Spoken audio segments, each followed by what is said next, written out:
Hello everyone, happy Wednesday. Welcome to PHA's new Feel Good, Look Good vlog. Today's topic is makeup, build up, feel up.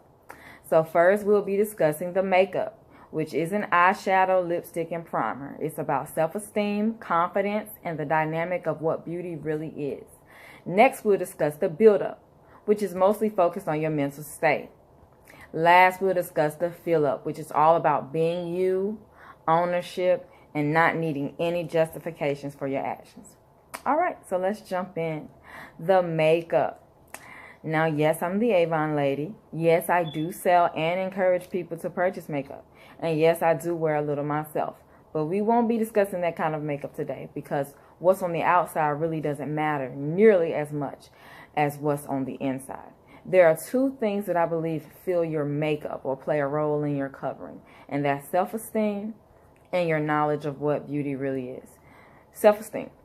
Self-esteem is your level of confidence within your own worth, value, and abilities. It's about whether or not you respect yourself. Do you know what you deserve? Do you know what you're worth? Do you know what you bring to the table, and can you stand confident in that? Well, I'm here to tell you that you can.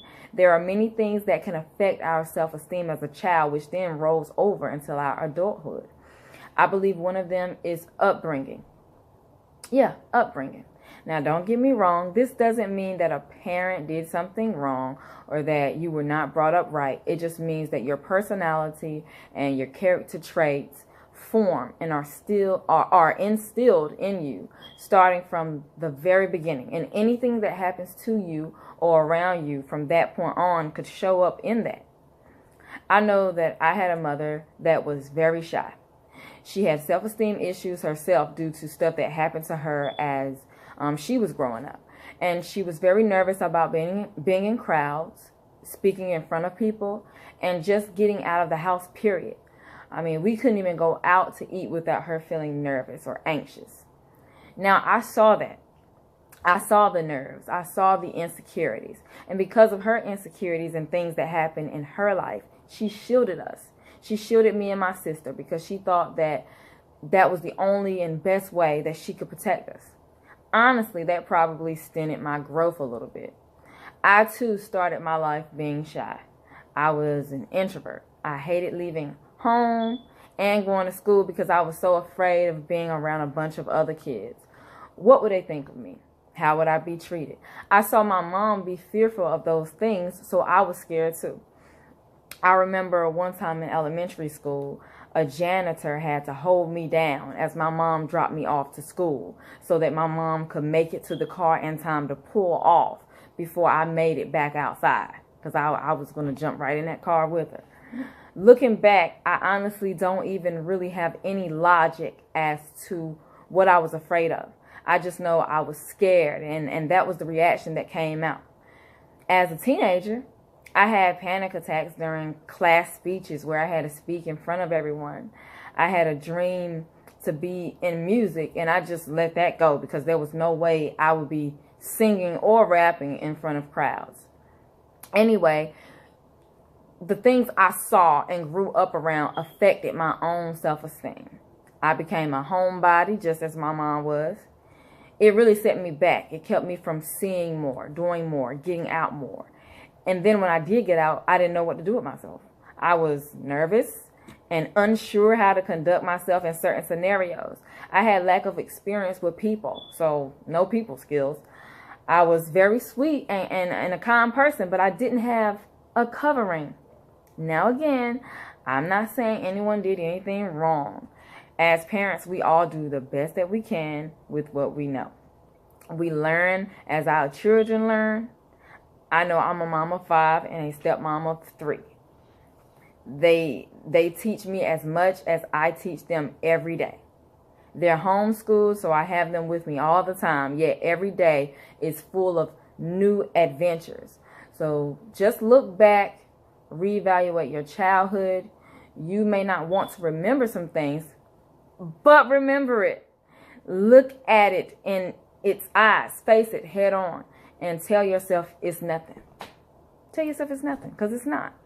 It's true that upbringing can affect your confidence and what you think of yourself. But it's all on you if you allow it to continue to affect you now. You have no excuse now. You have no excuse now. Yeah, I'm calling you out. Don't blame the past. All right, so from upbringing, what also affects our self-esteem is our beliefs. Our beliefs. That comes from upbringing as well because, like I just stated, upbringing may get you there. But believing that negative thing you heard growing up will keep you there. What do you believe? I don't know what my mom was so nervous about. And I don't even know why I was nervous other than just because I saw her be nervous. But whatever it was, I sure did believe in it. I sure did believe I was not safe in crowds. I was not safe when speaking publicly. I was not safe outside of my home. That's what I believe. That's what I believe. Because of my beliefs, I became a turtle in my own right. I was such a soft, weak, fragile individual. And my home was my safe haven, my shell. I went to school and immediately returned to my shell. I went to church and immediately returned to my shell. I went to my doctor's appointments and then immediately returned back to my shell. And that's what I saw others around me do. And that's what I believed in. And it only got worse. If someone picked on me, oh, she's ugly. Oh, your lips are little. Oh, you're bald-headed. Yeah, kids are mean. Oh, you got a little rat head. Whatever it was, I believed them. My beliefs affected my self-esteem. So forget all of the negative things you've heard. Believe in all of the positive things you've heard about yourself. And yes, continue to be your own critic because that leaves room for your growth. Mentally, we could never stop growing unless we choose to. Our brains are beautiful things. It's okay to critique yourself. Just don't down yourself. Believe in the fact that God sees you as beautiful. Believe in the fact that you play a role to a bigger picture. Believe in the fact that you are needed, you are wanted, and you are important.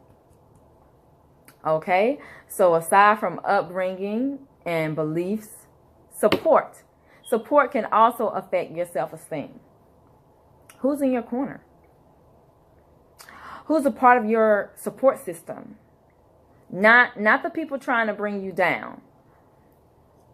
Oh, and we take it too. Especially when that bring down comes from family and people close to us. Sometimes even close people don't want to see you do better or are insecure themselves. So check your support team. All right, so don't go call Lou on some, you know what, I never should have asked you because you ain't ish either. Don't do that, okay? Because don't do that. But I'm saying make sure any criticism you get is objective and constructive. Make sure these people really do have your best interest at heart. You need support. We need support. Sometimes a simple, you're doing a good job, really gives us the extra push we need to really boost confidence. That's not enough though. You have to support yourself too. Tell yourself how well you're doing. Admire yourself. Be proud of who you are. All right. So our makeup is our self-esteem and confidence. Our makeup is also our knowledge of what beauty really is. Now, ignore Webster. Beauty is not a combination of qualities such as shape, color, or form that pleases the aesthetic senses or sight. No. Beauty is kindness, authenticity, morality, and your own thoughts of personal value. I don't care how great you look on the outside. I don't care.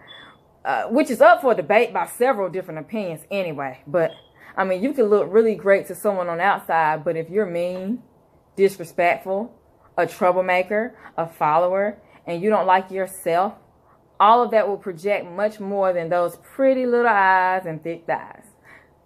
The outside may bring attention to you, but the inside will keep the attention. With a mean and hateful attitude, you could still lose everybody despite how you look by sight. Do you think you're beautiful? Say yes. Yes.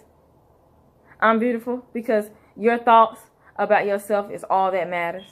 The layers of beauty develop from the inside and reflect outward. And that's your makeup. Self-esteem, confidence, and what beauty means to you. Makeup. Now, let's discuss the buildup. No, not stacking up money and getting fancy cars. I'm talking about your mental state. What's affecting your mental state? Your thoughts, your feelings, and your declarations. Your thoughts. What are you thinking about? Are you thinking, I'm not getting that job because I'm not that good at it anyway? I'm not going to win the race this year because my knee. I think I hit my knee on something the other day. Your knee? You think you hit it the other day? You know good and well there's nothing wrong with your knee. Stop setting yourself up for failure and think about the reasons why you deserve that promotion. How you did really well selling candy for your school's fundraiser back in the day, when everyone thanked you for all of your insightful views and advice last year. Whatever it is, think about those positive things. What are you thinking about, guys? What are you thinking about? Feelings. How do you feel? How do you feel about who you are? How do you feel about where you are? How do you feel about who you're with? Uh-oh. No, let's not get on that, okay? But no, you need to practice building that self-esteem, practice believing in yourself and those positive thoughts. And in turn, you will feel good. You'll feel good about yourself. You'll feel proud of yourself. Even if you're not where you want to be, feel proud of your plans. Feel proud of where you're going. Declarations. Take those positive thoughts and feelings, decree, and declare them. In elementary school, there was a guidance counselor who came to my classroom every morning. She used to make us all stand up and say, I am smart. I am important. There's not another me in the whole wide world. Now I do it with my kids. When we're doing schoolwork, I do it with them. Declare who you are and who you want to be. Declare where you are and where you're going. Declare that you'll succeed. Your mental state. Let's talk about your mental state. It's all about your thoughts, your feelings, and your declarations. Now, the feel up. And not F-I-L-L either. F-E-E-L. You've got the self-esteem and self-respect. You've got your beliefs in order and the proper support. You know what beauty means to you. And you've got your mental state together. And now, in turn, you feel up. You feel good. I'm feeling good. Yes, now you're ready to be you. Nobody else, just you. You don't need to know what she thinks about the shoes you're wearing. You don't need to know about him thinking you're unqualified. You don't need to prove yourself to that jerk giving you a hard time. You're you. You don't need any justifications for that. You don't have to reason your actions, explain your actions to these people. Your money is in order. You bought that car because you could and you wanted to. You started that business before finishing school because you wanted to. Finishing school, it's a great thing, but don't let anyone tell you you don't need to do that yet because you got this and that and whatever. Tell them, do you, boo? Do you, boo? You do you. I'm going to do me. And who in the world you think you are anyway telling me what I need to do? Okay. Well, don't say all of that to them. Don't go there. But know that you don't need any justifications for your actions. And what you want to do for yourself in life, you don't need any justifications. Believe in yourself and in your dreams. Okay? Own where you are. So what, you have 1 year left of school. So what, you're in a studio apartment. So what, that Honda's older than your great Uncle Harold from Dagmere a century ago. But I'm moving. I'm still in school, but I'm moving. I'm almost finished. I'm in this trailer, but I'm moving. I'm saving for a house. My car is on its last leg, but I'm moving. Say that, I'm moving. It's getting me to work right now. In a year, I'll be able to get that BMW we saw last Wednesday or whatever. Personally, I'm a GMC Yukon Denali XL girl myself. No, but your glass is half full, not half empty. Mask up. The mask up. The mask up is very much so a part of your fill up. You got to feel good about yourself and wear your mask, your face, the real you, the Tony mask, the Susan mask, because then you can now help others. And helping others is also one of those things that really make us feel good. It feels good to help someone. Mask up and wear you proudly. Walk into your destiny so you can now show Barbara how to do it too. My uncle taught me that. He's a real estate agent, and he bought his first property at 22.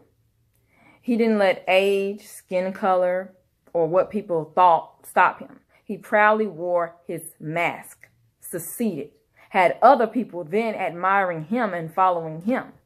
Wear your mask proudly so that you can help Kenneth fill up too. Put on your makeup, claim your build up, and wear your fill up. I'm Myreah with Her Avon, an independent Avon representative, a young entrepreneur, your friend, your Avon lady, and your biggest fan. High five. Remember, make up, build up, fill up. Feel good, look good, not the other way around. Happy Thanksgiving. See you next week.